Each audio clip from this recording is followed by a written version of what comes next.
2 Kings 6 tells the story of a city under siege because they disobeyed God. The king of the city found a distressed woman and asked her, "What's the matter?" She answered, "This woman said to me, 'Give up your son so we may eat him today, and tomorrow we'll eat my son.' So we cooked my son and ate him. The next day I said to her, 'Give up your son so that we may eat him.' But she had hidden him." To be clear, the woman's main complaint is not that an evil God is causing people to eat their own babies because they wouldn't listen to him. It is that the first woman entered into a bargain with the second woman in which they would eat the first woman's baby yesterday and the second woman's baby today. True to her word, the first woman cooked her baby yesterday and they both ate it. But when it came time today for the second woman to cook her baby, she failed to do so. The supposed lesson of this story is that this is what happens to you, or more specifically, if your king disobeys God. What sort of God would force people to not only eat their children, but to have to deal with contract disputes? If you think this represents a morally good God, call us, because the show starts now.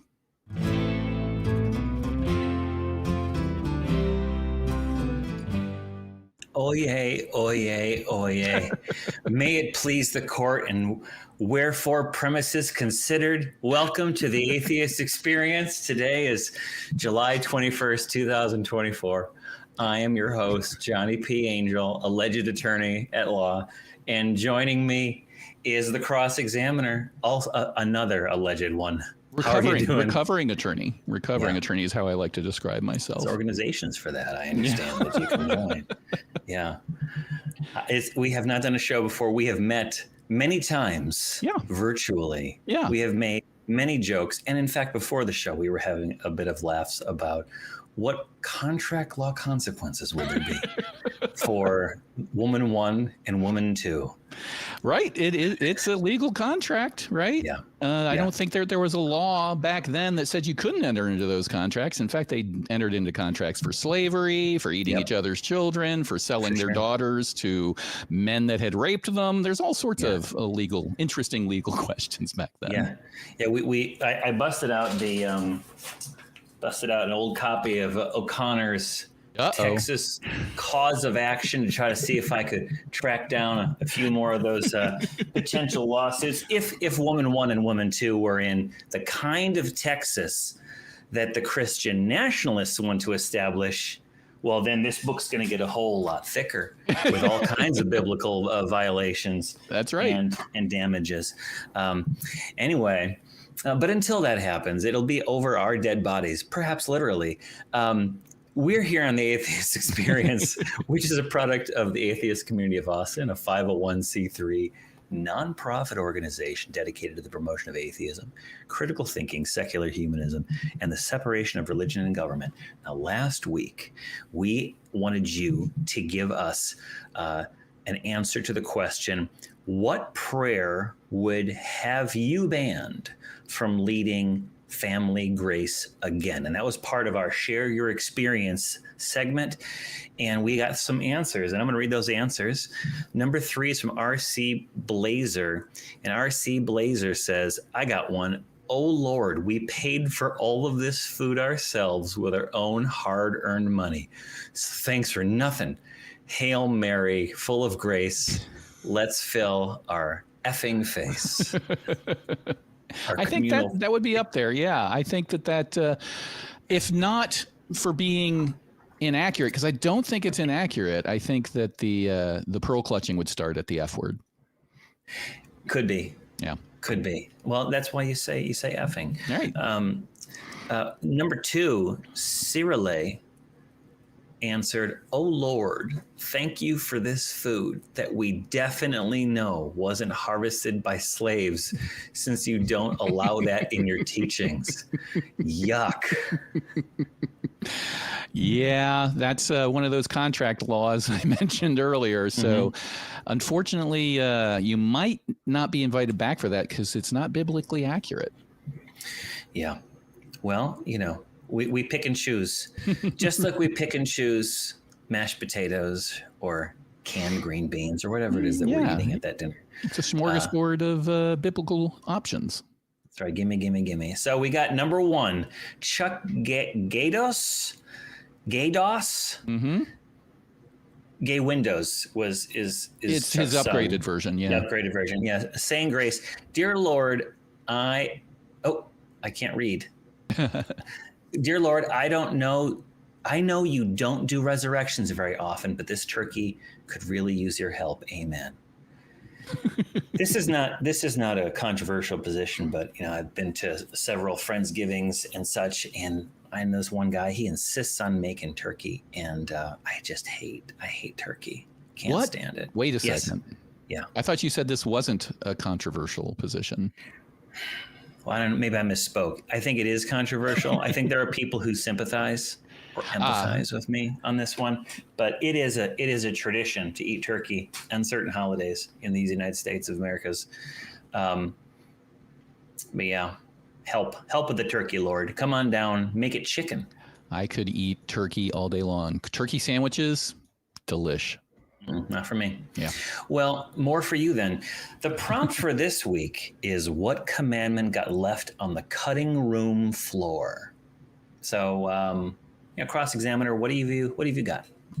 I know most people will go for funny answers, so I'm just going to go with a serious answer to get it out of the way. Don't own other people as property. That seems to have gotten left on the cutting room floor. So I'd love to hear everybody else's answers, but I think we should make that point, hammer it home, given that we're in this contract law theme. You shouldn't be able to enter your contracts and to own another person as property. Yeah. Finding out that somebody believes or doesn't believe in the same God as you is not sufficient warrant to kill. Right. Yeah. Right. Self-defense. Sure. They disagree with you? No. Yeah, like you have three commandments right at the beginning about a jealous God, right? I am the Lord and don't worship others, etc. Mm-hmm. Why don't we get rid of two of those and make two of them: don't own other people and don't wage wars of extermination? I think we've made the 10 commandments like 1,000% better. Thou shalt get consent for sexual encounters with others. Or marriage. Just marriage. Right. Well, that was our question for this week. And so we want to hear what the audience comes up with. And so put it in the comments section, not in the chat. Put it in the comments section and tune in next week and we'll reveal our next top 3. All right. So with that, we'll take our first call. We've got Jim. Jim is a guy calling from Missouri. And Jim says if they do put religious commandments in classrooms, it should be the 4 Carolinians. It should be the 4 Carlinian sun worship. What on earth is Carlinian sun worship, Jim? I don't know what it is. Maybe Cross-Examiner does. I'm Googling right now. Yeah. Well, it's very simple. It is the worship of the sun in accordance to the teachings of our great prophet, George Carlin, who, unlike Jesus and Muhammad, actually existed. Sure. I mean, it's a proof. I mean, it's like, unlike Jesus and Muhammad, who it's all about faith, and that's how they existed. With George Carlin, there's faith, there's belief, and there's the movie Bill and Ted's Excellent Adventure, which he played Rufus. That is true. We know that George Carlin existed, or at least we have really good evidence to suggest that he existed. I just don't know why we're so obsessed with making worship. Why is worship a virtue? Right. I actually was for my podcast. One of the episodes I'm recording now is sort of a series of definition of terms. You were both attorneys, right? What do you start any statute with? What do you start any contract with? Definitions. You need to define what you're talking about. And it got me down this rabbit hole. And one of the terms that came up when you get into these, fuzzy words like faith and belief, can be problematic. Consciousness, what is it? But worship came up, and I had to I knew intellectually, oh, this is when you sort of say something's good, but what does it actually mean? And of course, different people mean different things. But to worship something seems to mean to subject yourself to it as if it's better than you to some degree. And that's where I'm with you, Johnny. I don't understand why people feel this need to, bend the knee, so to speak, to anything or anyone. Jim, give us, if you would, the best reason why worship should be a virtue. Putting you on the spot, Jim. Why should worship be a virtue? Well, honestly, Carlinian sun worship, it's not an actual, it's kind of like the Church of the Flying Spaghetti Monster. It's no, I know that. I know commentary that. on, I'm just saying, why is it a virtue? You're asking the wrong guy. But right. When it comes to the four commandments, here's what they are. Okay. Number 1, honor thy father and thy mother only if thy father and thy mother deserve it. Some parents deserve to be honored, some don't. Number 2, thou shalt always be honest and faithful, especially to the provider of thy nookie. Number 3, thou shalt only kill to eat or to keep from being killed. And number 4, which is the most important, thou shalt keep thine religion to thyself. Yeah, I remember this. And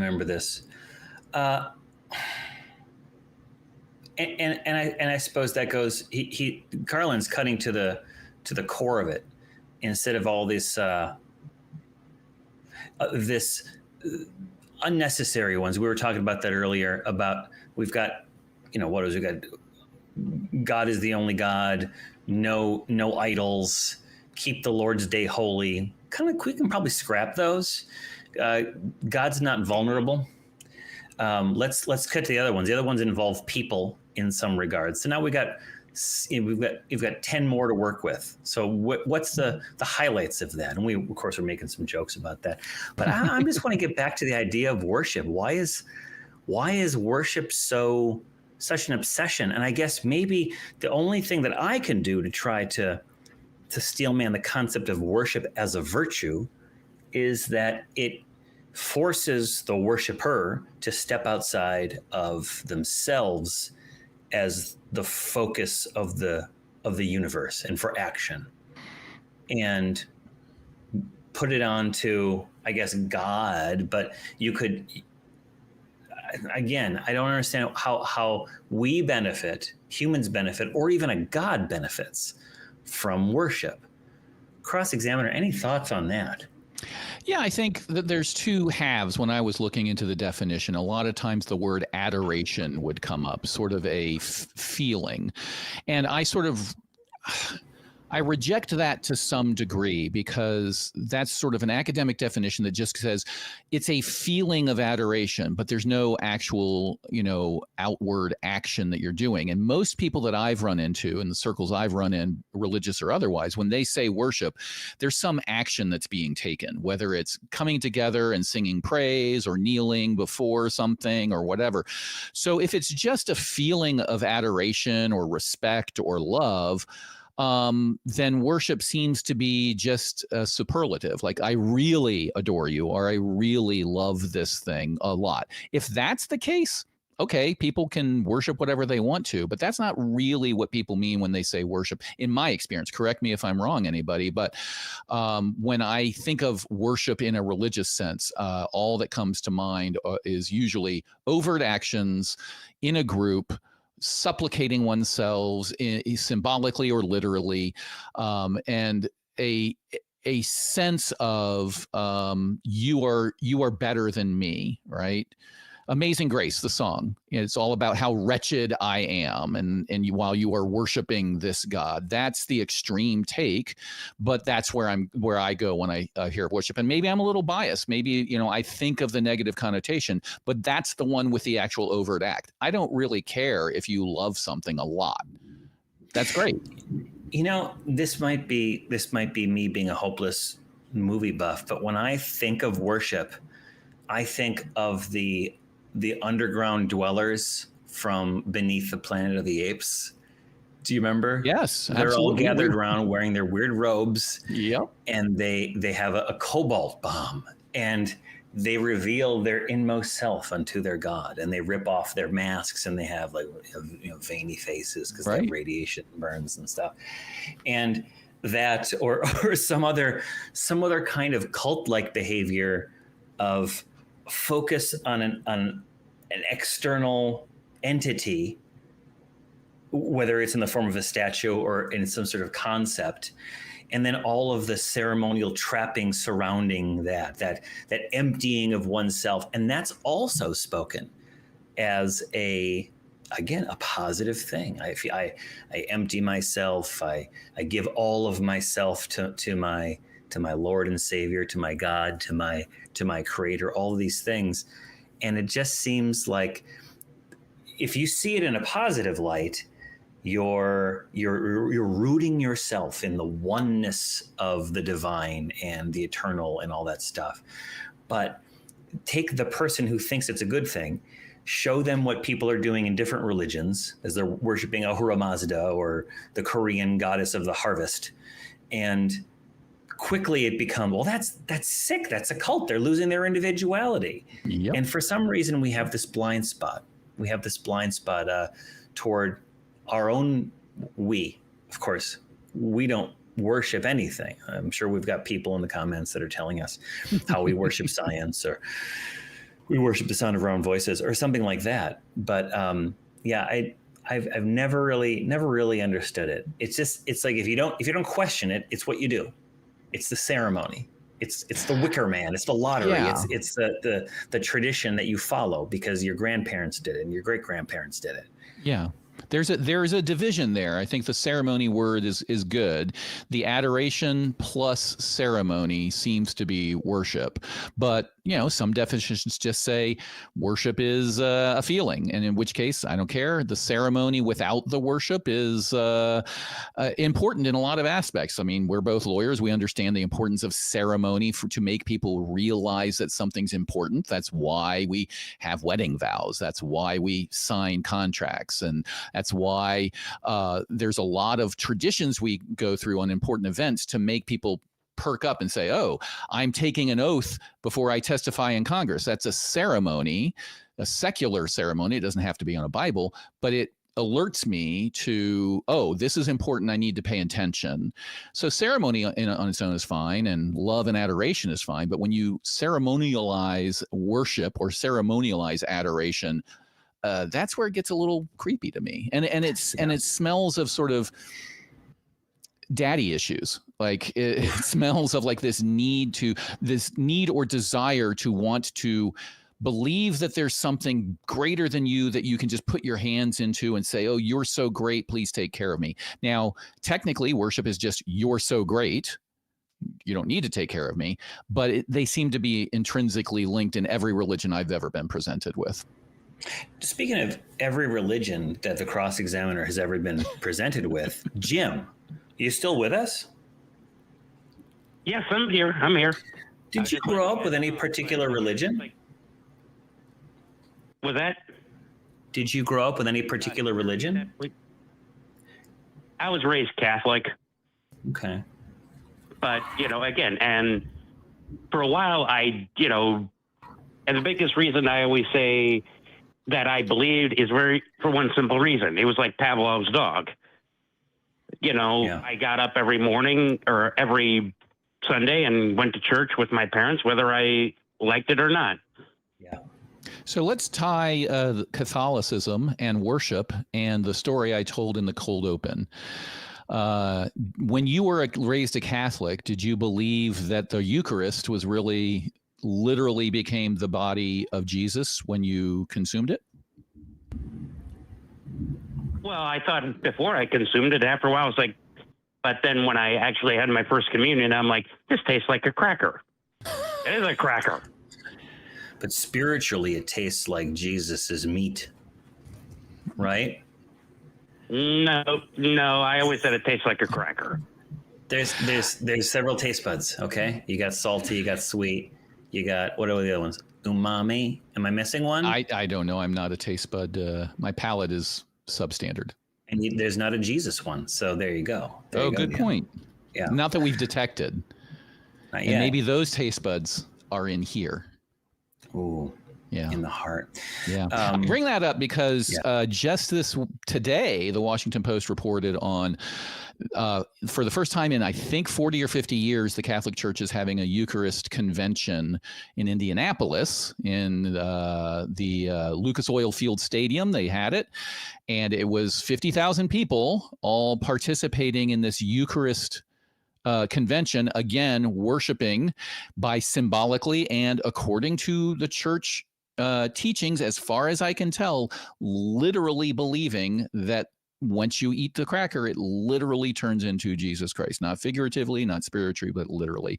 And this is part of a bigger effort on the Catholic Church. There's a bishop, I forget his name, he runs the World on Fire movement in the Catholic Church that has been big into bringing back Eucharistic literalness and celebrations. So I don't know if he's involved in this this convention in Indianapolis that happened I think it was this weekend, but it's all tied together into this worship, this weird worship thing of I am nothing, I am going to eat you, I love you so much, I'm gonna join the cult by believing or saying I believe that this cracker is literally the flesh of Jesus Christ, and that just blows my mind. Do you think there's some connection between I love you so much, I'm going to eat you, and when you see like a baby or like a little puppy or something, and you're like, I want to pinch you, is it like that? Do Christians love Jesus so much because he's so cute? Yes. In a salvific sense. That he wants to do that. What's the kid's book? Is it Maurice Sendak? Where the Wild Things Are, maybe? Oh, please don't go. We'll eat you up. We love you so. Yeah. Jim, did you ever get anything good out of those sacraments? You went there. You went there because you had to go. Did you derive any comfort, satisfaction? Did you derive any peace of mind or anything like that when you were undergoing those ceremonies in the Catholic Church? I will tell you before you answer that I really like the smell of incense. Burns my eyes, makes me cough. But the smell of incense, having been an altar boy, say what you will in the comments, but having been an altar boy, I was really bored the entire time. But I did like to smell that incense. And memories and smells have that connection in the brain. How about you? Anything, Jim? Well, basically, when I went to church, until I became an altar boy, I was bored to tears. And the only reason I was okay with being an altar boy was, okay, I actually get to do something now. Yeah. I mean, it's like, the entire time I'm like, is this over? Because, it's Sunday. I got to go to school on Monday during the school year. I just want to get out and do something. Yeah. That's a real kick in the butt, isn't it? I could be, I could be playing baseball or reading comics or watching cartoons or doing fill in the blank, being a kid. Mm-hmm. Yeah. Well, you're not going to hear any arguments from me, Jim. Nor I. Yeah. Well, it's one of the reasons why, and one of the tenets in Carlinian sun worship is when it comes to children, don't expose them to religion until they're 13. 2 reasons. Number one, they can actually understand what's going on and not be brainwashed, not just say, believe it and shut up. And the other reason, at 13, you can start thinking critically. Yeah. And when exposed to religion, we say expose them to every religion that is practiced on the planet. And then they have to make the decision of which one they want. We don't just hand them a copy of the book Brain Droppings and says, this is what we believe, you're going to believe it too, and shut up. Because it also smacks in the face of the greatest commandment, which is a child shall be taught to read and then taught to question what they read. Fair enough. Yeah, I agree entirely. Well, we do appreciate your call. Of course, a lot of the other religions like to expose themselves to children in secret and as often as they possibly can, as young as they possibly can. So good to know that Carolinian sun worship wants to wait a little while before they expose themselves to children. But do appreciate your call. You take care, and hope you have a great rest of, the upcoming week. Take care. We've got some announcements. It's time for our Bat Cruise fundraiser. Join us on August 24th. Forrest Valkai, J. Mike, Secular Rarity, and many other familiar faces will be in attendance. Get more information and buy your tickets at tiny.cc/batcruise, and available on atheist-community.org are printable call-in flyers.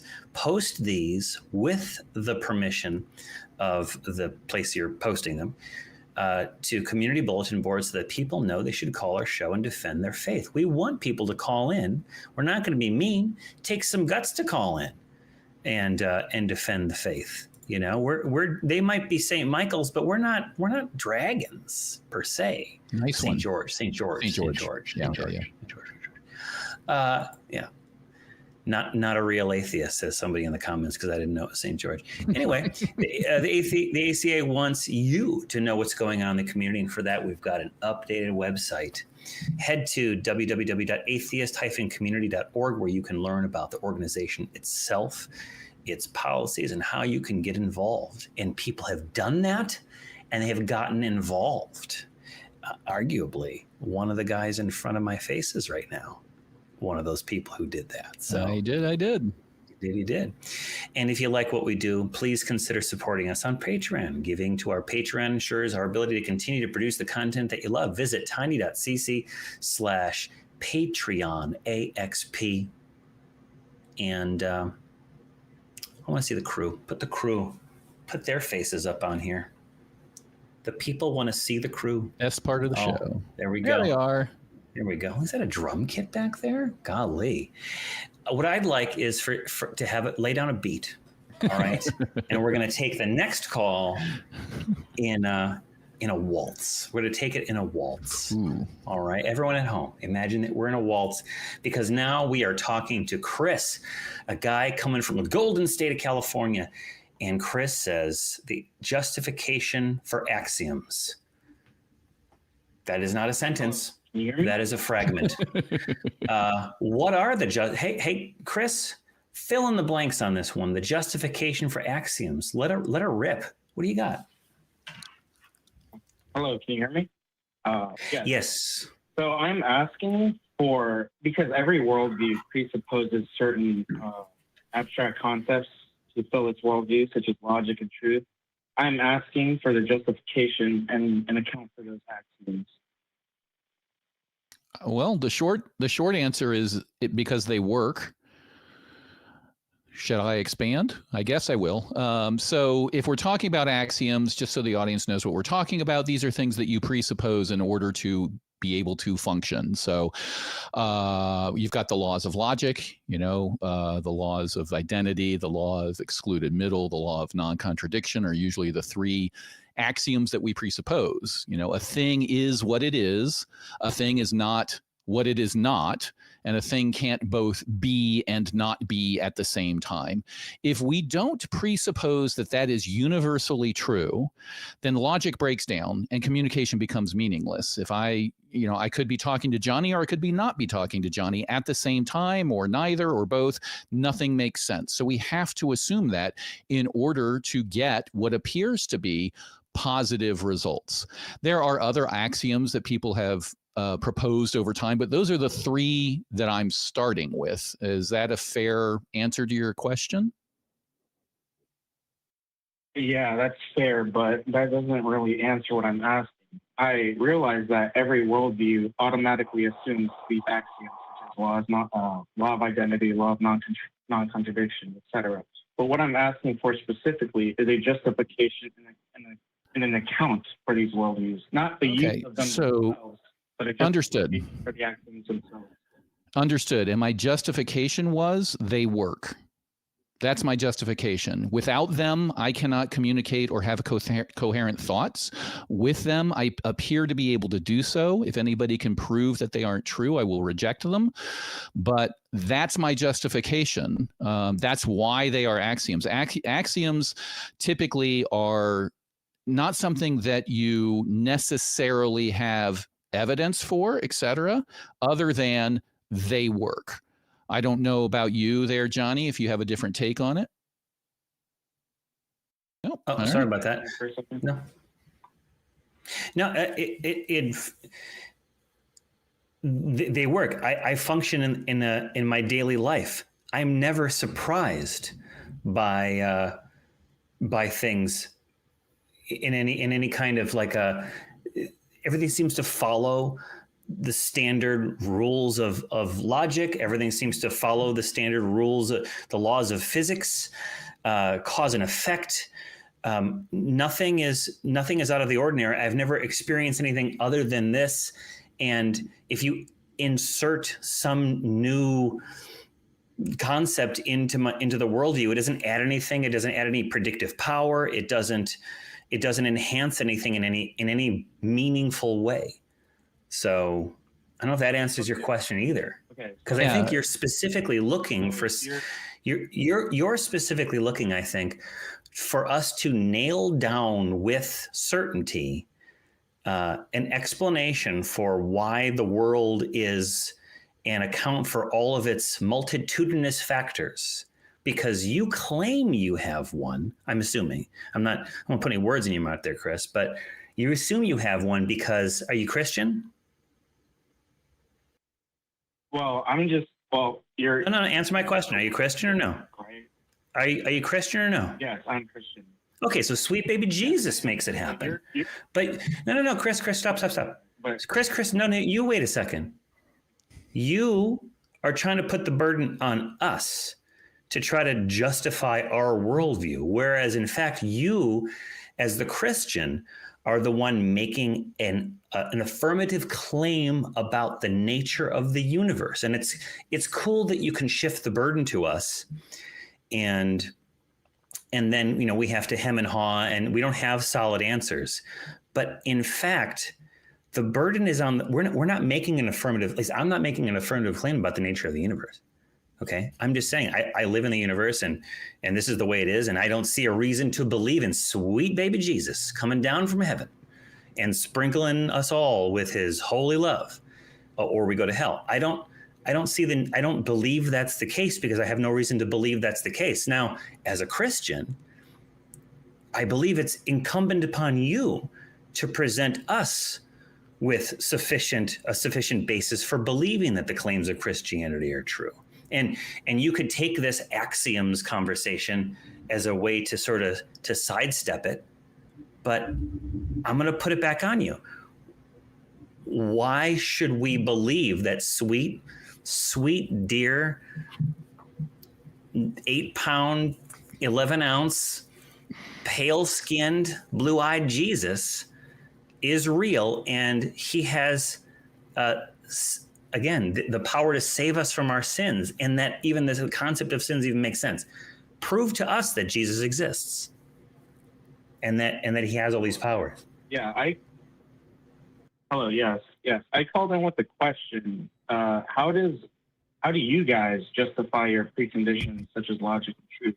And the answer I got was it works, and they just are, which is arbitrary and ad hoc. Let's clarify. Actually, let's clarify. I'm going to jump in right there. The answer you got was, I justify using them because they work. I didn't say that they are. I left that open to question if you rewind the tape. If they are ever shown to not be universal, if they are ever shown not to be effective or practical or true, I will change my mind. So you didn't get they just are, you got they work. There's other axioms that you accept all of these. You also accept the fact that we have to assume Harb solipsism isn't true. I have to assume I'm not a brain in a vat, right? That's another axiom we all accept. Otherwise, we wouldn't care about any of this because we would be Neo in the Matrix and not have any idea what's really going on in the real world. So we answered your question. We use these tools because they work. An axiom is not a claim that this is a truism necessarily. An axiom is something that you accept, perhaps tentatively, because you need it to have any sort of coherent existence. Does that explain the difference here? Listen, yes, I understand that you need it to form a coherent worldview. But what I'm asking for specifically is justification in an account for the axioms themselves, not justification for the use of the axiom, a justification for the axiom itself. So basically, where does truth come from? Where does let me ask you a question, because I think Mr. Batman. Yeah, I think we're talking across each other here, because you're asking for justification of an axiom. You don't justify an axiom in that grammatical sense. You justify the acceptance or the use of an axiom. An axiom is an axiom. You don't justify it or not. So I think what you are asking is, justify the acceptance of the axiom, which we have. They work, and it would be impossible to communicate with each other or to have any sort of coherent thoughts without them working. That's the justification. The other combination that on top of that layer on top of it, is humans try as hard as possible to accept as few axioms as possible. So we are diligent about the axioms we accept, and we reject those that are not needed. So I've named four. The three laws of logic and the rejection of hard solipsism as a practical matter. If I start there, I need all of those before I can start even talking to you, and you need them before you can talk to us. So you accept these axioms, you use these axioms. I don't think you justify the axioms, because and I'm going to guess that your justification for them is some sort of presuppositionalist position that God creates axioms. I don't know why I keep doing that. But all that is a Band-Aid. That's just a mystery explaining a mystery. But sticking on the original question you had, if what you mean is justify your use of axioms, we've done so. Any other question seems to be incoherent. Can you explain where I'm getting this wrong? No, I'm not asking to justify the use, because we all use them and they work. I get that. What I'm asking for is to justify the axioms themselves. So where do these axioms come from, and what is the justification? Maybe humans made them up. Yeah. Maybe would it be helpful for you? Would it be helpful? Maybe helpful for us, I should say, if you could justify whatever axioms you have, and then maybe we could follow in your footsteps. Do that. Okay. Wait, who said that humans made them up? No, I asked a question though. Before we get back to that humans made anything up, could you show us how you justify your axioms, and then maybe we could say ditto. Yes. Well, all right. Well, the nature of truth and logic are that they are invariant, immaterial, and universal. Are you reading right now, or did you get this script somewhere, or is this something that you've internalized? I'm answering your question. Okay. Are you reading it? Are you reading it? If so, could you share the PDF? No, I'm just speaking. Okay, so great. The nature of truth and logic are that, the nature of truth and logic are that they are immaterial, invariant, universal. So at all times, it means the same thing everywhere. Invariant means it's not changing. Immaterial means it's not material. And that these concepts exist within the mind. Our minds can't justify or give an account for where these axioms originate from. So obviously, they need to originate from a mind that is invariant, immaterial, and universal.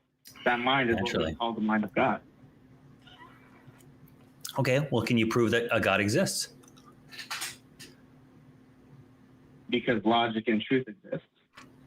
Well, that sounds like a just so to me. Sure does. Yeah.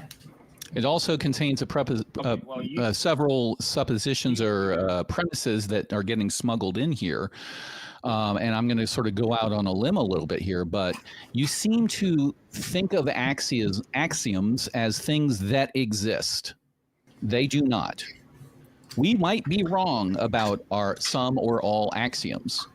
So they don't exist. And I was the one who said we made them up, in the sense that we thought about it really hard, and we realized that these are the minimum assumptions we need to make sense of the world. But they are assumptions made by human minds. That's all they are. And they might be wrong. Look at quantum computing, where particles can be on and off at the same time. It's hinting at what if there is a possibility of an effect without a cause? What if the law of identity can be violated? We don't know. I'm not saying we've gotten there, but that's sort of the questions that it raises. These are models. These are logic rules that we have created in our minds to deal with our reality and to make sense of it. So they aren't truths like the law of gravity, so to speak. Like, it doesn't describe how necessarily the universe works on a physical level, and you seem to want to treat them as that. Am I misunderstanding you? Well, you said that we don't know. That's what I heard in your. So how can you tell me that you don't know? You'd have to know that we don't know what. You told me that.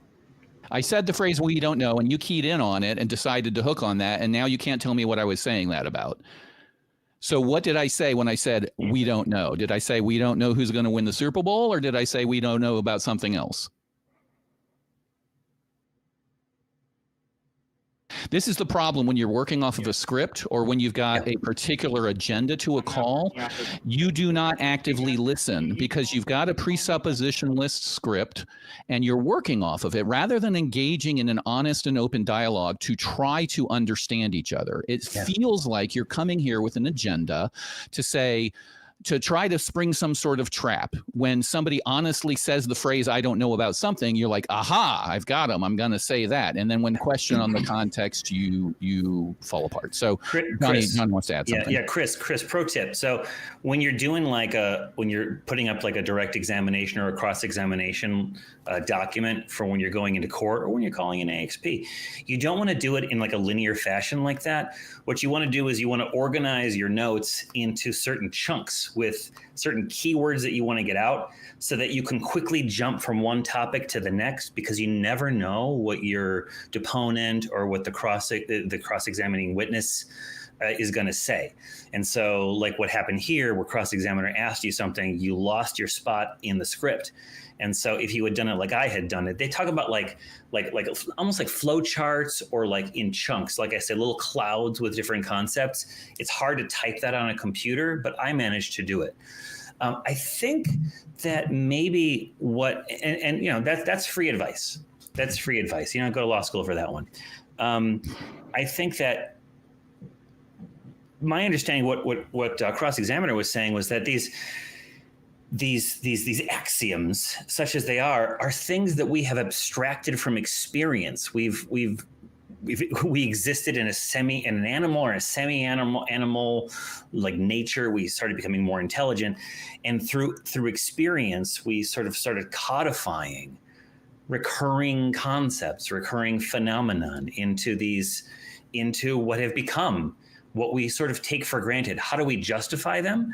I don't think we justify them. We use them because they worked, and we continue to use them because they continue to work. And like you said, when we get into things like quantum mechanics, where the laws of cause and effect start breaking down, we see that we can't use them. We have to use different language. We have to develop different tools.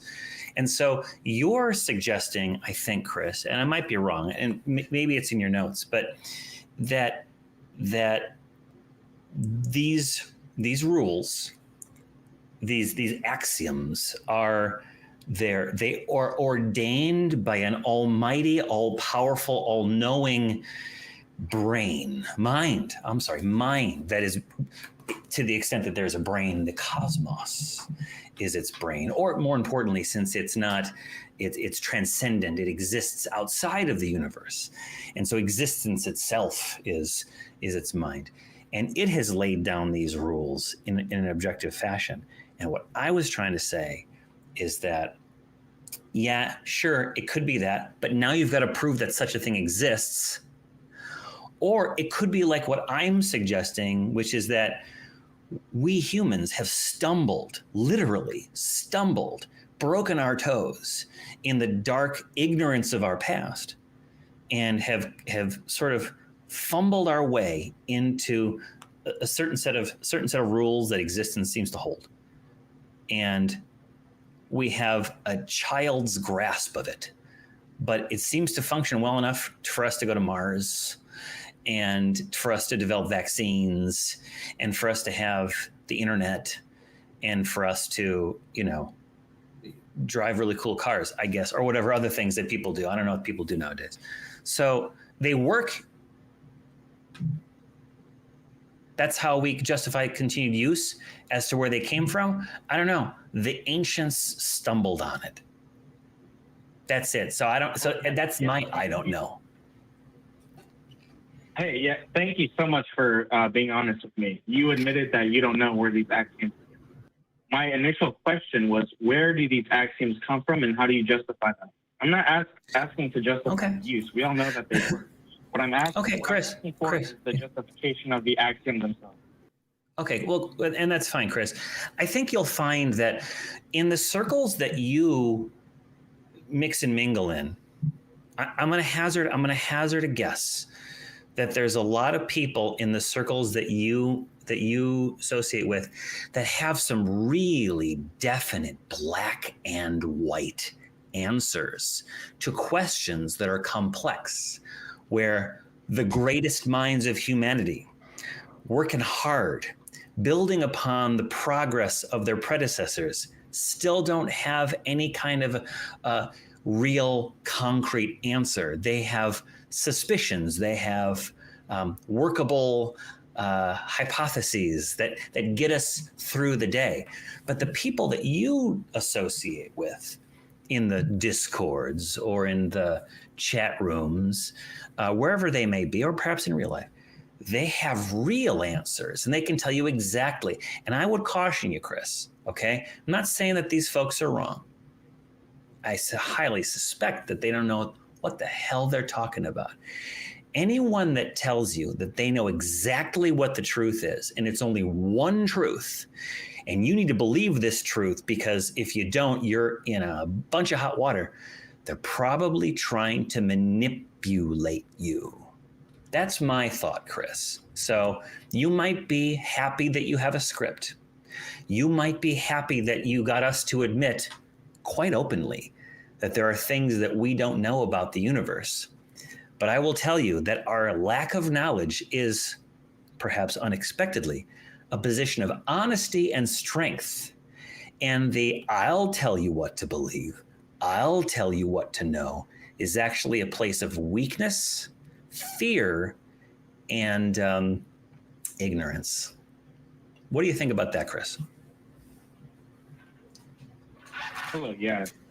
Thank you for being honest. And yes, you did it. I love it. Again, press 1 for answer 1. Yeah. I heard you say, I don't know. Press 2 for I don't know. Para servicio en español, diga español. Come on, Chris. Come on. You can do better, Chris. Speak to us like a human being. Take your script, throw it in the recycling bin, okay? It's not the atheist killer that your Chumbawamba friends told you that it is. It's not. What's his name? Psychant Bergentate, the presuppositionalist, I think. Probably sold it to him. Yeah, I hope you didn't pay for that script, and I hope that your so-called friends are watching and they pat you on the back and they don't mistreat you because we laughed at you. Anyway, Chris, I appreciate your calling. I do appreciate it. I do highly advise not organizing your thoughts in the form of a linear outline. I did that in my early career, and one squirrely witness dragged me through the mud and back again, and I never did it again. So it depends on what the definition of is. Oh yeah. Shit. Yeah. Well, I guess we can move on to another caller. Shall we do that? Let's do that. Absolutely. All right. We do have some super chats after this call. All right, fair enough. You know what? I'm going to go ahead and mute the call because I want to hear the super chats. Dave, you are calling, but you are going to be on hold because I want to see those super chats first. Okay? Okay, I'll start. We got a lot of them. Isaiah S., a member for 2 months for $5. Will Johnny P. sing the chorus of Shaggy's Angel for $5? That's just a question, Johnny. It's just a question. Don't hate me. I don't know that particular song. Oh, well. I'll look it up. I'll look it up. I couldn't sing it anyway. I get in trouble. Use the political answer of I'll look into it and I'll get back to you. It depends. Right. It depends. Yeah. Okay. Next, we've got David Hacker, member for 2 months, $1 Canadian. Always with the Canadian with David. Thank you very much, David, and for Isaiah for that. No Get message some real there. Money. Get some real money. Just kidding.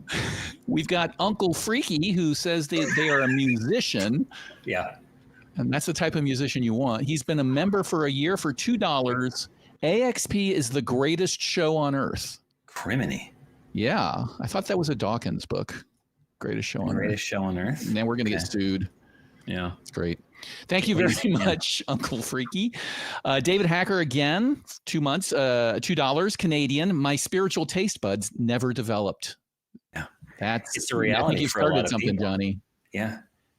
I think we need to write like a Christian self-help book now, spiritual taste buds, or developing your spiritual taste buds. You need to savor the flavor of Jesus Christ. Can you taste what the lamb is cooking? All right. Eagle Eye 626, $5. Two of my favorites, especially CE, Cross-Examiner. Favorites to mock, I guess. I don't know if I'm your favorite. Yeah. Super excited to see you hosting more. Keep up the great work, guys. Well, thank you very much, Eagle Eye. Johnny is absolutely my favorite, not just because he's your attorney. It's in spite of that. And he's funny and witty and quick, as you've seen so far. Well, you're funny and you're quick. Rainbow Wolf, $4.99. If the caller can't demonstrate God, then his God isn't a justification or an explanation either. Yes, we never really got to that with him, but like presuppositionalism is just a series of assertions. That's really all it is. And he tried the magic trick of creating a bunch of premises which we didn't have time to unpack, where he asserted things like, well, you need a mind for this and you need something, and it has to be out. And then that leads them to their conclusion. But those premises are unfounded assertions if you break it down. And you don't have time. It's a gish gallop of some sorts on the show because you don't have time to break down each premise. So if you're listening, why don't you call back in? It was Chris, I think, with one of your premises and prove it. Prove the premise. That's the proper spot. Dustin King, member for 2 years, $4.99. Do presuppositionalists really believe their script? I think they do. I think they believe, and they don't understand their script. And they have been handed their script. This is probably patronizing to suggest they don't understand it, but they don't understand the script. They've been given the script by people who they trust, who claim to understand it, and then they walk through it with a kind of an understanding of what's happening. But they don't want to critically evaluate whether or not the script leads where it leads to. They need it to, because they are people who they want to be rational. We all want to be rational. And so if this is a way that they can buttress their belief in a kind of facsimile of rationality, then of course they're going to do that. And none of us are perfect logic machines. And so that's my thought. I think it's tough. It's tough. It goes to sort of the Poe's law thing. It's always hard to tell. Yeah. I can grant them the benefit of the doubt and say they have become convinced by the argument in the script. but I don't think they fully understand its weaknesses, because at its core, there are premises that are unfounded that they cannot justify. They assert them. It sounds good if you run through it quickly like he did. But if you stop and break them down and say, well, how do you know that? And how can you justify that? It gets at its root to just bald assertions. We are here on this show trying to honestly explore what people believe and why. We tell you that we use these axioms that humanity has developed to make sense of the world, because math doesn't work without them, and all of the programming and science that we use doesn't work. And with these axioms, we've been able to, Einstein was be able to predict gravitational lensing decades ahead of its time until somebody went out and experimentally proved it. It makes insanely accurate predictions because we use these axioms. So I'm not being facetious when I say we use them because they work. But the presuppositionalists want to treat it as an object, as if it's like it's Saturn. Like an axiom is Saturn. Now prove Saturn exists. And that's just not how it works. They're tools that we use in order to make sense of the world. So I think they miss those illogical steps in their script, and they just want to ramble through them. And if you find somebody who's not been exposed to it before, they might go, well, I see your point. I'll have to think about that. And then they count that as a win, that their script worked and it was worth their, time they downloaded it from the web or whatever they paid for the conference that they heard somebody speak of it. Or they go back to their little enclave and they present their findings to the enclave. And then in some cases they get pats on the back, or in the case of some people who shall not be named, they are mocked and whipped, and they are just happy to be there as the lowest man on the totem pole. I'm not going to name who you are, but you know who you are, and it's got to hurt. It's got to hurt to know that your friends treat you like that. I shall not talk about who you are, but I've been there and I've seen it. Any other super chats? We have several. I'll get through them. David Haxer has struck yet again for $4 more Canadian dollars. They presuppose that the scripts will work. In fact, I think they will presuppose that they did work. That's how it would work. Not that they will, but they were going to walk away from the call and say it worked. Thank you very much, David. You're always very generous. Daniel Shower, a member for 6 months, $2. Addition is based on mathematical axioms. Absolutely. Math does not work without certain axioms. It's just fancy counting. We've got to assume that one is one and one is not two things at once, etc. So thank you for that. I don't believe in math. I believe in intelligent counting. Intelligent counting, right. Alternative counting. Quantum Answers, a member for 2 years, gifted 10 The Atheist Experience memberships. Thank you very much. Hey. That's very generous of you. Thank you. People will get to enjoy the content and participate more fully by donating those memberships. Miranda Rensberger, a member for 6 months, $5. See, if I pay you, you have to stick with my script. You have to read my words exactly. You cannot deviate. I guess that's true. That's what I've been told, at least. So I'm just going to go with it. I'm not going to question the authority that told me to do that. And then finally, Roger Wenzel, $10, no message. Thank you very much, Miranda and Roger. Very, very generous of you. And that wraps up our super chat so far. If you have any more, please do use the YouTube interface and send more on to get them read on the air. All right. Let's get Dave. Dave is calling from India, and he says that stimulating yourself with God's music, knowledge, etc., points toward a God. All right, Dave, interesting idea. Can you tell us, first of all, what is God's music and how do you stimulate yourself?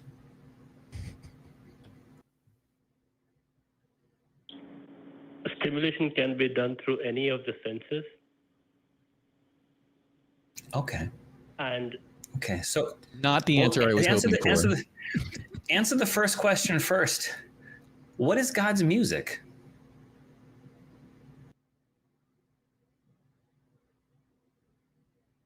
The pitch and cadence, the beats per minute, the chords used. So you're talking about literal music. So Dave, real fact. Yeah. Am I frozen, by the way? Okay. No, you look good. Okay, I'm good. Dave, I am learning to play the bass. And right now I am working on Give It To Me, Baby by Rick James. This is actually true. Okay. It's a real toe tapper. All right. It's fun. It's a fun song too, and it's a fairly simple bass line. And I like the message. I really like the message of that song too. Is there a way for me to stimulate myself? I'm sorry, I tried doing it with a straight face. Is there a way for me to stimulate myself when I'm playing "Give It to Me, Baby"? Well, are you stimulating yourself, or is Rick James stimulating you? Dave, help me out. I'm being childish. Is it possible for me to get God's music by stimulating myself by listening to and playing "Give It to Me, Baby" by Rick James? Is that what you mean? No, that's not possible. No. Really? Ooh, he's saying it's impossible. That's some kind of religion for that. Oh, it has to be religious music. Can you define religious music for us? I'm not saying. We have so many classical instruments. I don't know the names of them, but we have a lot of, like all around the world, we have different kinds of instruments that have been used in the past in devotion to the God by different cultures. Okay, well, I know that Elvis Presley put out a lot of gospel albums. All right. And those gospel albums had to have had a bass guitar, for example, in them. He won a lot of awards for gospel music, and he had a lot of musicians in there, probably keyboard, singing, obviously guitar, and bass. And those gospel songs were worship songs, right?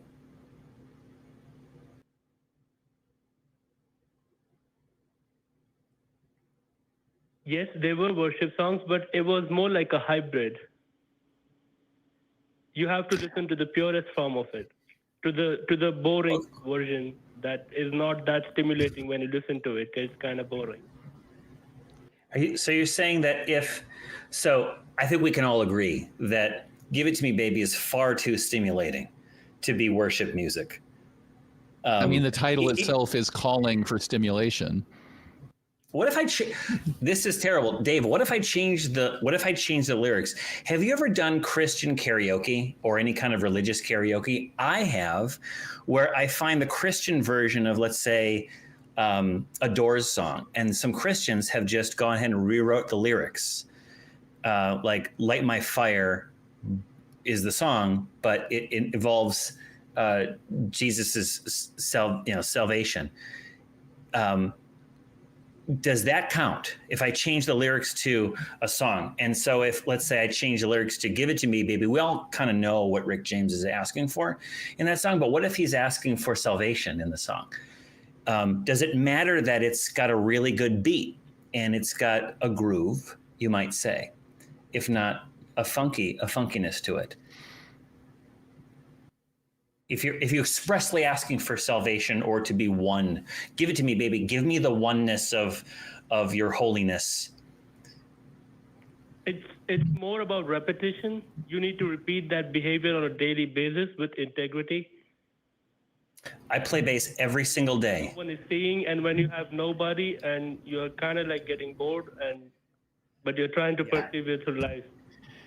What's the goal here? If you do what you're saying, what happens? It will lead to a better decision-making system. What does that have to do with religion? It would lead to quicker realizations and the fruits of derivatives that happen from that realization.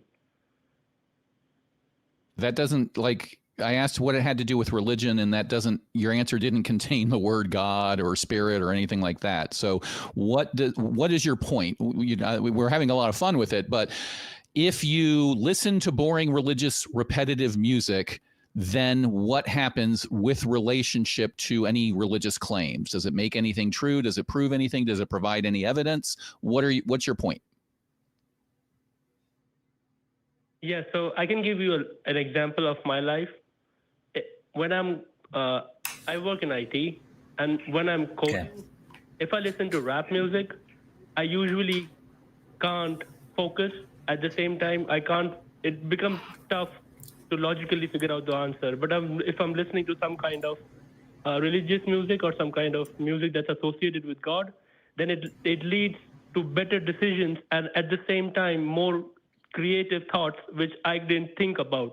So one thought all of a sudden opens up 10 different doors because you just didn't realize that thought in that moment while interacting with the world.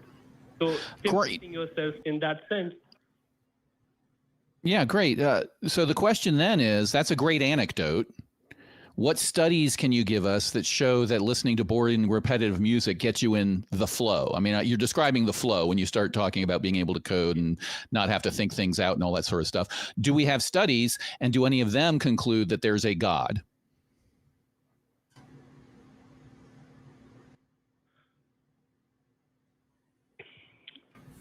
But that's the thing, right? That you're just quantifying that state as flow. It's not really flow. It's your interaction with the non-physical world, and you're getting thoughts from that part. All right, so let's just stop right there. Now we've made a leap. Hold on one second. I know we got a little bit of a lag here in India, and I appreciate your call. But you just said your interaction with the non-physical world. Do you mean some sort of supernatural world, or are you talking about the fact that my mind creates my brain, and my brain, while it seems to be an effect of my mind, that it has some sort of connection to something non-physical? What do you mean by non-physical connection, and how can you prove it? So we have a physical reality, which is our body. And then in that physical reality, we have a brain, and the brain produces the mind. Mm-hmm. So mind is like kind of like sand floating on top of the brain. And you can move that sand in your body. You can take it to your stomach. You can take it to your legs. And there are techniques, meditative techniques to do that. So, but that sand and the brain that you have is present in something non-physical. And that non-physical is remixing your knowledge and helping you guide through your life. Dave, you had. I think in order you've got this architecture worked out that you're talking about. But I think you have to before you can describe this thing that you're conceiving of, I think you have to provide evidence that this non-physical components actually exist. Okay? And I don't know if we've talked before, but regardless of that or irregardless of that, how can you prove that there is... Okay, let me back it up because, okay, Dave, I can't listen to rap music and work either. All right? Because I can't hear words. And then I work in a word world of words. I type words, I'm reading words. And if I hear words or if I can't think other words while I'm hearing other words. And rap, I don't know if you know this, folks out there, primarily words. And so... they have a lot to say, the rappers, they do. And so what I do is I listen to like lo-fi, ambient electronic stuff. You could call it boring music. Some of it sounds like didgeridoo. I'll admit. It's got like really like relaxing tones, tonal soundscapes, if you're an Office fan. Soundscapes, you might say. And it gets me in the zone. It gets me into the flow. Slow and low, that is the tempo. And I am able to just write up a storm when that's happening, okay? There's nothing supernatural about it. It's in a way. I have tinnitus. Oh, I said it before. So I hear the ringing. When I'm listening to something, I don't hear the ringing. When I don't hear words, I'm able to think my own thoughts in words, and that gets it. It sort of takes all those distractions that my brain is constantly the 10 pounds of potatoes in a 5-pound bag that's in my head, right, and allows me to focus on the words that I want. That's a phenomenon, but it's not a spiritual phenomenon. It's not a metaphysical phenomenon. It's just a thing. And I think that that's not unusual, that if you're coding and you're listening to boring music, you should switch. Try switching.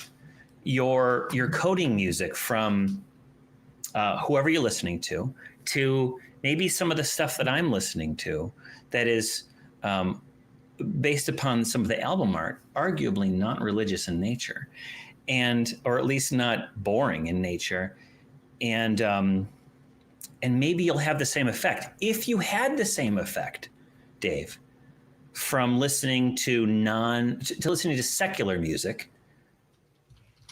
would that still be God's music in your mind?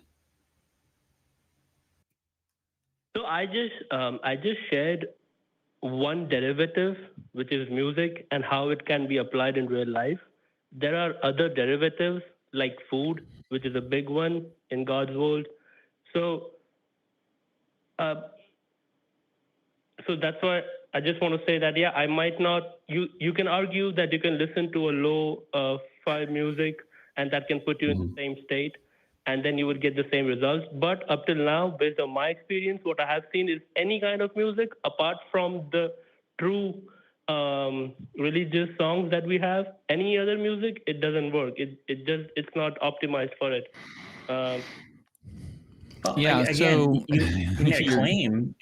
Yeah, go ahead, Crossy. yeah, when you're asserting this, I asked for studies, I asked for evidence, and you're just asserting it again. Plus, you're now making the no true music fallacy that only the true music can induce flow. The Johnny's experience doesn't count.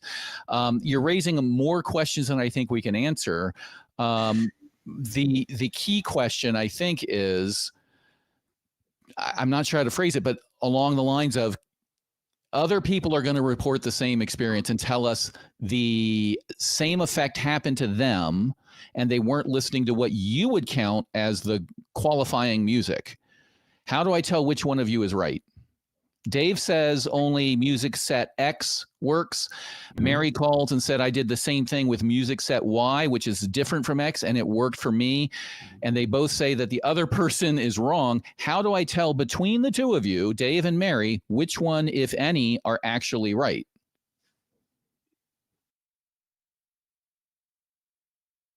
You would be filling out a tax form and not a LinkedIn post.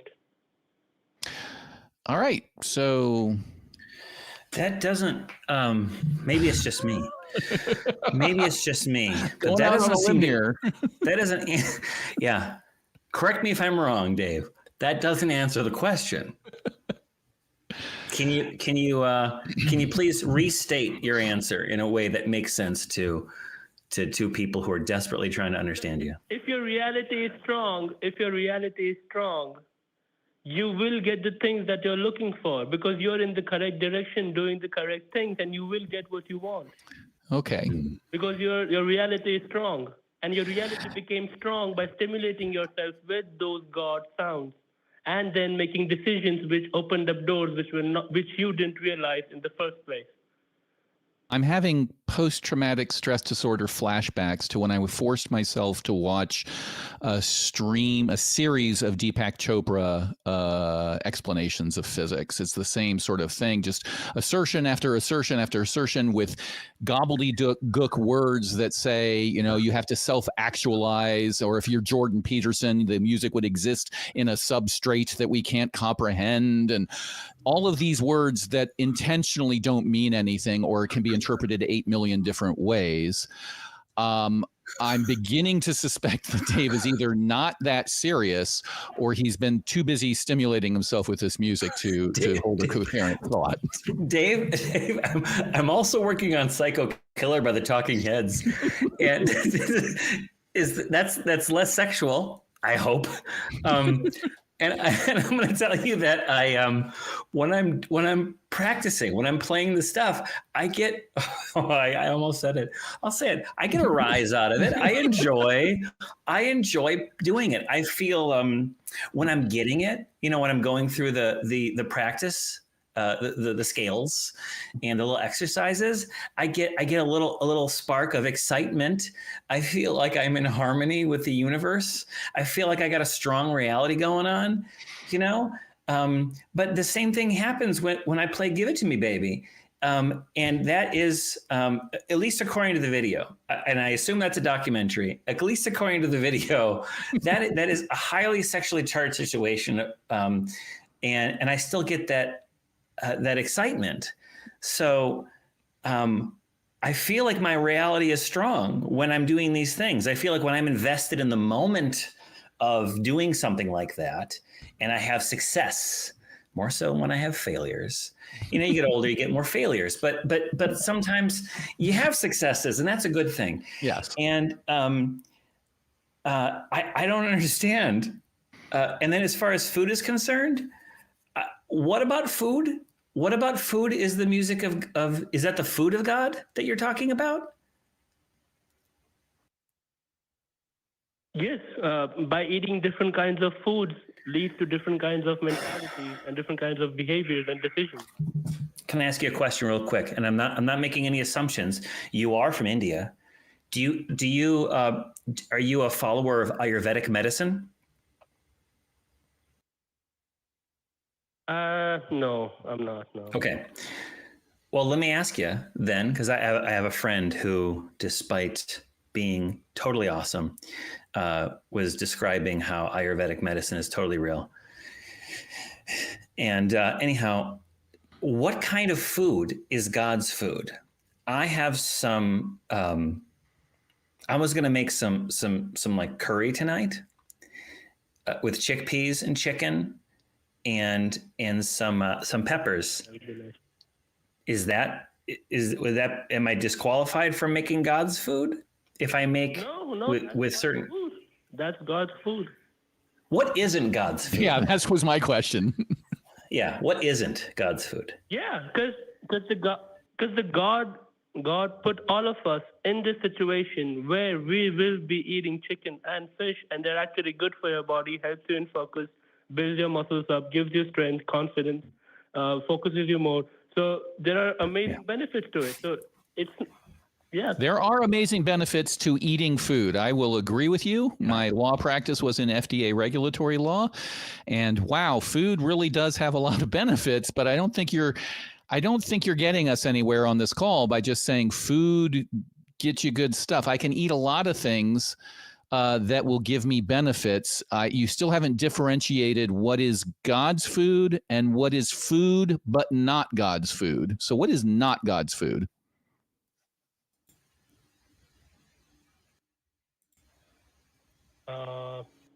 I would say killing something that is already endangered.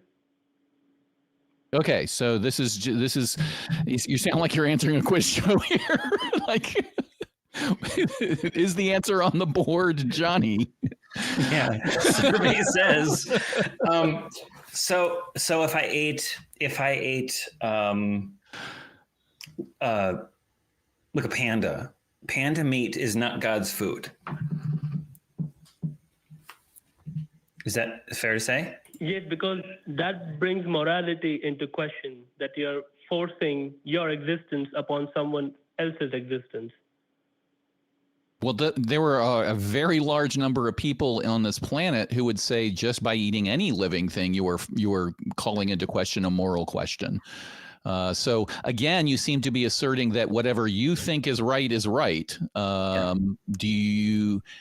I don't know where to go with this one, Johnny. I think my mind is all played out on this. I do have to say that the Rick James, I want you to keep that practice going, because he's definitely on, as between Parliament and Rick James. One of them was in the Get Down camp and one was in the Get Up camp. I think that's a much more important question than what type of music is officially licensed by God to have official religious flow. Yeah, I think I have a little more on this food business. Okay. All right. Dave, so what if a person doesn't know if an animal is endangered and they eat it? Let's say that's easy. Here's another example. I've got one for you, Johnny. I've got one for you, Johnny. One too, but go ahead. The animal is endangered when you're about to kill it. You're about to eat it, right? You've killed a wolf, Yeah. And as you eat it, you take the first bite and it was endangered. But before you take the second bite, a bunch of wolves give birth to put it back above the endangered limit. And now it's no longer endangered. Does that make the second bite of the same sandwich God's food? That's a good question. Okay. What's yours? But I don't have an answer. I don't know. And Chris would be like, thank you for being honest, Johnny.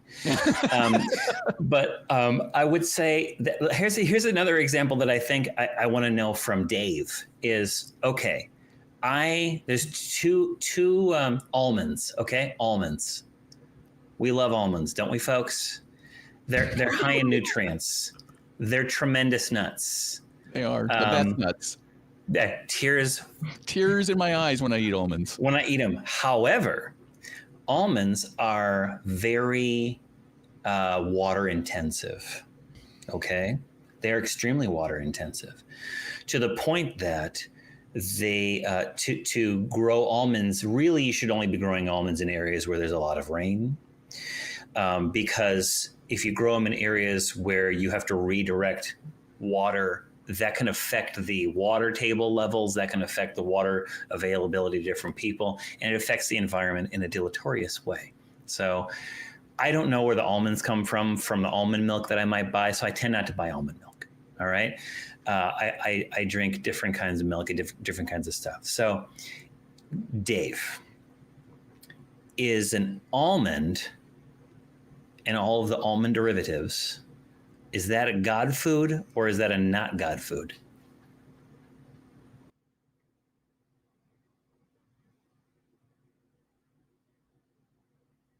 That depends on the flag of your nation. In what sense?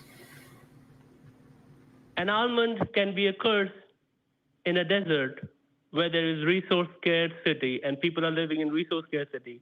And then they grew, and then there was rain, and they grew almonds, and then that brought drought. But if you're living with Great Lakes, I don't think you need to worry about that. All right, but if you grow almonds near the Great Lakes to our north, let's say, first of all, you would have to divert water to, oh gosh, let's go through the entire chain here. You're getting water from the Great Lakes, but people are already throwing chemicals into the Great Lakes and sewage into the Great Lakes. Desalinate it too. You got to not the Great Lakes. Those are freshwater lakes. World's largest. That's true. It's true. And so you've got the Great Lakes water already desalinated. However, it's just filled with sewage and other like chemicals from the manufacturing process, agricultural runoff as well, not as well as construction waste flows in there. So now you're taking water from the Great Lakes and you're sending it to a processing plant. All right. So you can grow almonds. Okay. You have to run a pipeline. To run a pipeline, you're going to have to condemn property. To condemn property means you have to take property or certain rights of property from individuals along that right of way, right? And then compensate them. By compensating them, you have to take money from the treasury of the state or states that are going to have this pipeline. And that treasury is funded by taxpayer taxes, right? That means you and me are going to be paying for this pipeline to grow almonds. And as a taxpayer, maybe I want my money to go toward maybe more nutritious, maybe more environmentally friendly crops. Maybe I don't want my tax money to go to subsidizing almond plants in the Great Lakes region, because we could grow better corn or wheat, barley, other kinds of things that are more nutritious, can feed more people than almonds. And so my own Dave. Yeah, my only point. I need your point.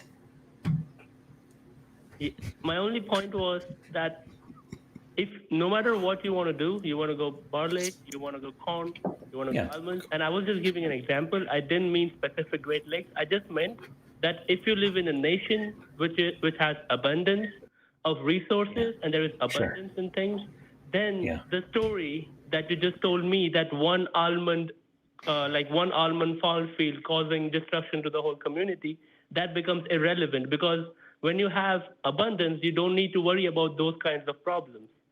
Oh, that's not true, Dave. That is not true. Because outrageous, Dave. let's not, I don't like the perfect to be the enemy of the good here. But honestly, if we're redirecting or let's say a place of abundance, we can always do better. There are starving people in the world, right, that could benefit from more nutritious food that can be grown with less water, less nutrients, less labor than an almond could be. So at what point do you say the country and the region is abundant and wealthy enough that we can discount the greater needs of others, right? Where we can grow almonds as opposed to maize or clover or whatever it is that people grow and eat, parsley, right? There are always going to be foods that are more nutritious than, not always, but there are a lot more foods. When do you say, okay, you know what, the country's rich enough and we don't care about other countries, so we're just going to grow almonds? Where's that tipping point, Dave? And that will tell us whether it's a God food or not, right?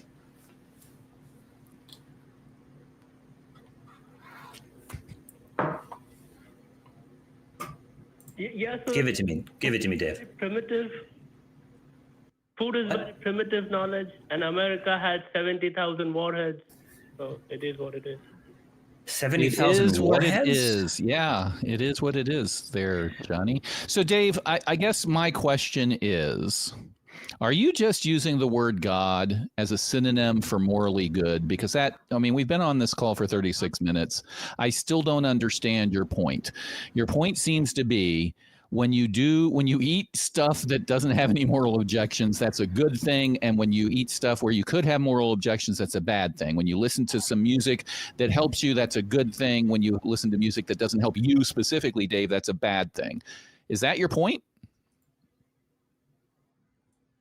All I'm saying is there are so many techniques where by using those techniques, you can put yourself in a transcendental mode, which would result in a flow state or any kind of thing that you want to do, which would result in good decision, better realization, and better fruit. And more sounds good. So as far as I can tell, Johnny, God is the word God is just superfluous in this entire conversation. It really doesn't have anything to do with a actual supernatural being. It's just about being good. And by the way, you can induce a transcendental state. You can meditate. Is that what you were saying, Dave? Yes. Yeah. Anything like food, the way what we discussed about food, then there are meditation techniques, there's sound, everything, whatever you can do. What about so that you have experience of life. A person living in the 2nd century could not experience life the way we do, right? So but now the time is ripe and you can just use those techniques to flow through life. The time is right, and I'm moving on. I want to be your number one. Yeah, I'm. As the prophet said. As the prophet, Deborah said. The prophet Deborah spaketh unto me. Dave, I don't think you're really saying a whole lot that is helping us really zero in on the existence of God, except insofar as that we can. No, I wouldn't even go that far. I don't think you've really said too much, Dave. I appreciate you calling, and I'm going to think about you tonight while I'm stimulating myself, while I play Give It To Me, Baby, very poorly on the bass. And just so anyone wonders, it's not the end part. It's just that beginning part, because I haven't progressed that far. I'm also working on Billie Jean as well.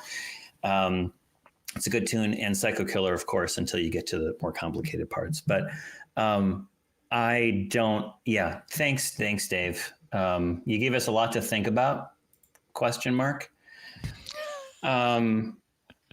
I think we have some emails. Didn't we have some emails we wanted to look at? I blacked out during that call. I need to apologize to our listeners, but running that down was of use. I think that when you get somebody who's calling in and making these abstract, claims without any substance to them, then actually playing it out and asking him to, okay, how would this work at a practical level is actually one way to show the absurdity of the call. It was mind-numbingly vapid, in my opinion. And I think he's a nice guy, but he was either stoned off of his rocker or he's been suckered in with some sort of transcendental meditation type of thing. But yeah, definitely not a lot to do there. TCE. I want to say that I think that Dave was unintentionally puritanical in the way that he excluded from God music sexually charged tunes. And I'm not saying, and this is jokes aside, all right? No, that's a good analysis. But there are many cultures around the world that will play music, engage in, behind me, I don't know if you can see, dance, ceremonial, there he goes. Careful, don't move in too much of a rhythm there, Vin. That's right. Otherwise, that's not a God move. That they get into, I don't want to say a frenzy, but they get erotically charged. They get enthused with sexual energies as a part of worshipful activity to the fertility concepts and stuff that we do. And, Rick James notwithstanding, that is a legitimate aspect of the human experience that, heck, if it didn't exist, none of us would be here.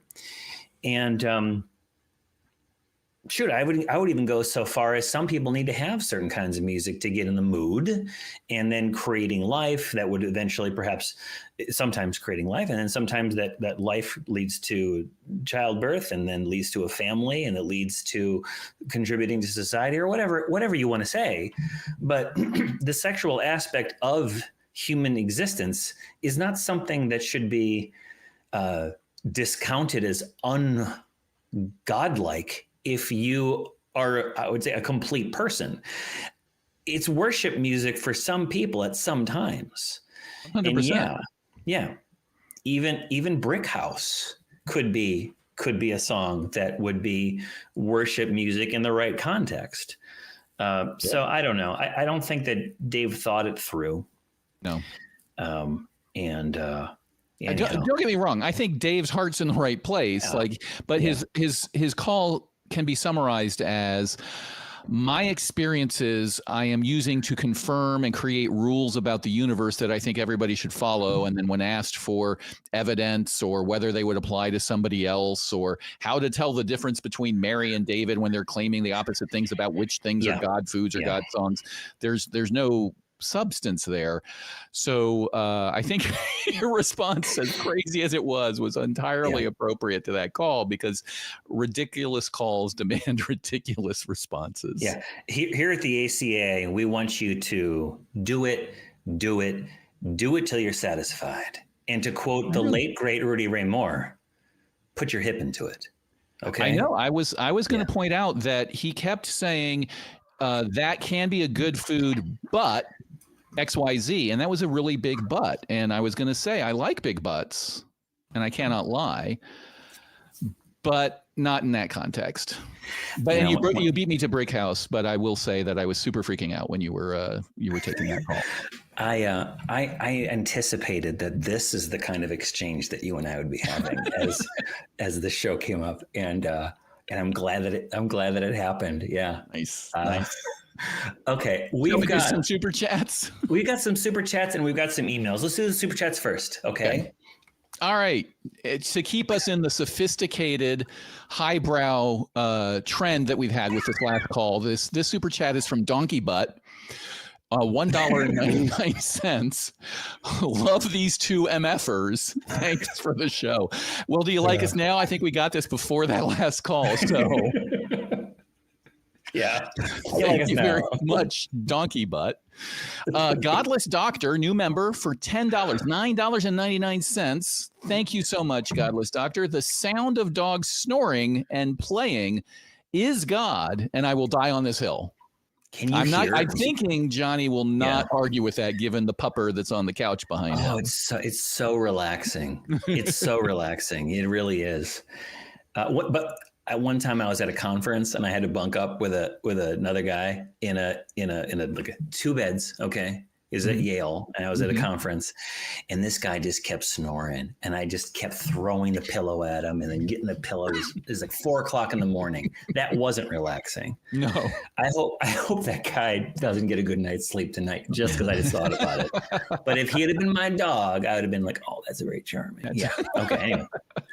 All right. Next, we have David Hatcher is back yet again, a member for 2 months, $8 Canadian dollars, and all it says is censored. So I don't know if that was the crew doing that or David. I suspect it was David, and we were getting it as a response to what the caller was saying. But thank you either way, Mr. That wasn't a godly comment. No, it was not a godly comment. Too funky. No, he was definitely on the get down end of the get down, get on up debate, I think. Yeah. Quantum Answer, member for 2 years, $100 or 100 Czech kronas. I don't know what that is in US dollars, but it sounds like a lot, so I will treat it like a lot. Thank you very much. For Dave, this is for Dave, Deepak Chopra generator, : innocence is the foundation of precious facts. That is a good Deepak Chopra random generator. That's exactly what I was talking about. Dave, you really sound like that, says our commenter, Quantum Answer. Like saying nothing, using words, however, language has opposite goal, you know? I agree. Yeah. Exactly. Thank you so much for that, Quantum Answer. Fern Lovebond, member for 6 months, $2. Walk without a rhythm, you won't attract the worm. I believe we were just talking about Dune prior to the show. Yeah. Blessed is the maker. Yes. Blessed is in his water. Blessed is the coming and his going. Right. Yeah.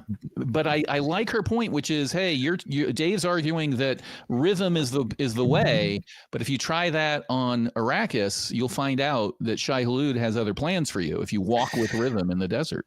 I grew up in a different tradition. Where I grew up, rhythm is a dancer. It's a soul's companion. You can feel it anywhere. That's what I learned. I do recall my parents once told me that the rhythm was going to get you. And I think that was a Dune family, really. Yeah, rhythm is going to get you, and it's like when you make that face, it's going to be frozen like that. Right. it's the same kind of a threat. Yes. Okay. So thank you, Fern. Kniekerbreaker, hello, Kniekerbreaker, longtime member for a year, $10. Quote, super freaking out wins the internet. Great show. Yeah, I think trying to keep up with Johnny on his subtle. Oh, yeah. I could see the wheels turning, Johnny. No, I could see all the wheels turning where you're trying to riff as we went through that call to bring in as many funk references as possible. And I am trying to keep up like Max is trying to keep up with the Grinch's sled. What I felt like.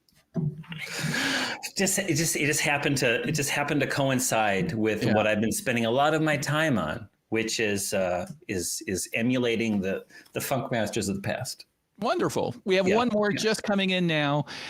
K-Store, member for 2 months, $2. Love you guys. I want to call. We'll do it. Do it. Why didn't you? What? Nothing held you back. Call. Yeah. Maybe next time. Pick up the phone. Give us a call. Yeah. That's right. Don't call 1-900-MIX-a-lot. No, definitely not. Or 8675301. That's a bad number. 9. It's 8675309. 309. You're right. Yeah. I just lost my nerd card. No. You got us 99% of the way there. Exactly. Well, maybe you should call 9 and you shouldn't call 1. Maybe I was right. Who knows? Jen would know. We've got for a good time, we want to go through the emails. We want to put an email up on the screen. We do get so that emails. we can. Yeah, we've got one. Come on, let's see one. I think Jason promised a good one here. Okay. Uh-oh.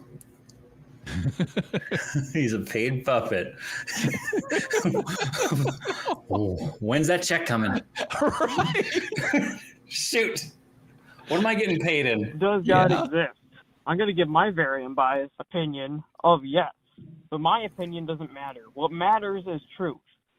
The truth is what matters, specifically absolute truth. Absolute truth exists because in the shortest way possible, if absolute truth doesn't exist, and that's true for everybody everywhere at all times, and you've just told me that it is an absolute truth, that there is no absolute truth. And so does God exist? Well, some scientists used to think that the universe is infinite, specifically atheists. But now we know that the universe is not infinite. It can't be infinite because of the second law of thermodynamics and other things like that, which show the universe is not infinite. But anyway, so the universe had a beginning. The universe having a beginning itself does not prove that there is a God, but God is literally, I guess it does in a way, though. Cool. I'm glad he worked that out live on our voicemail. I'm glad he figured that out. He was definitely passionate until he wasn't. I thanks for calling. Thank you for that one. I wish that guy would have called. We could have. Yeah.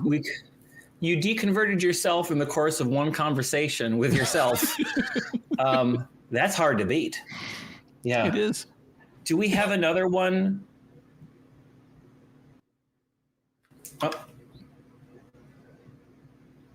Let's see. I see Jason on our crew is saying no and admonishing us to stop coming up with lyrics. That challenge accepted, Jason. Yeah, I did not select any of these beforehand. These just popped into my head. Well, anyhow, I've got some other stuff here. What is all this? Oh, I see. Okay. Well, anyhow, this week's prompt for the Share Your Experience is, what commandment got left on the cutting room floor? Get your answer in the comments. We might read it next week. Make it good. This is a good prompt. Do you know how I know it's a good prompt, people? I came up with this one. I came up with this one on a dog walk. All right. When all my best thoughts, some people it's on the toilet, some people it's on a dog walk. And that's when I came up with this one. Also, some people it's while coding to God's music. Yeah. That's how they come up with this. Yeah. God's music, not sure ungodly music. Yeah. It has to be boring. Music. Struggle to go through it, but you make it through and then you come out the other side with an amazing prompt. I kind of want to hear this boring God music because that's what I work to, is boring non-God music. Didgeridoo stuff. Anyone wants to know about it, I'll share it sometime. But I can't promote anybody on the show. But I got a playlist. Yeah. I also have some other playlists that I can share with you if you directly message me. But anyway, I want to talk about that now. We want to thank Jamie the Blind Limey for helping out today. Yeah, Jamie. Let's get Jamie up here. If he's not busy stimulating himself to music. Well, thank you guys. All I want to say about today's show is that you are dead on, that arguing with the presupposition list is like debating with a telephone menu. And I would like to award Dave from India gold medal in the non sequitur Olympics. I now know what it feels like to listen to Vogon poetry because I'm pretty sure my intestines were trying to strangle my brain. So true. It's funny you mentioned that, Jamie, because we were talking about worship earlier, and I said, if I had to worship somebody, it would be Douglas Adams. Like, that's what I was literally thinking. So you came through with the quote or the reference to Vogon poetry. I appreciate that. I was thinking about Beneath the Planet of the Apes, which is one of my favorite ones. Thanks, Jamie, for backing me up. For the audience, I have to tell you. So the backup host is always ready in case there's technical problems, and we can see the backup host the whole time. Jamie has the best reactions. The best, like we should make facepalm gifs and animated little avatars of Jamie's reactions to some of this stuff and sell them on YouTube. I think we would make $1 million. Yeah. Yeah, it's fun. I can imagine you were itching to say something. I could only imagine you wanted to say something, but that's going to have to be when you're on the show next time. Again, thanks for being here with me, the Cross Examiner. Which I want everyone to know, the Cross Examiner is the best atheist YouTube lawyer name you can imagine. I'm sorry. I'm not even jealous. When I heard it, I was like, damn, that's good. Thank Johnny you. P. Angel. Go stimulate yourself. That's a good name. Why, thank you. Yeah. Thanks for being on. Hey, everyone out there, find some music that you like and, you stimulate yourself or not, get some work done, have some conversations with people that are positive, eat some holy God food, think about almonds. Yeah, we didn't get into whether you can stimulate someone else with God music. That's next week. Tune in next week or the next time Johnny's on. Yeah. To find out about stimulating other people with God music. Go ahead and stimulate yourself, or better yet, stimulate someone else. We'll see you next week. Bye.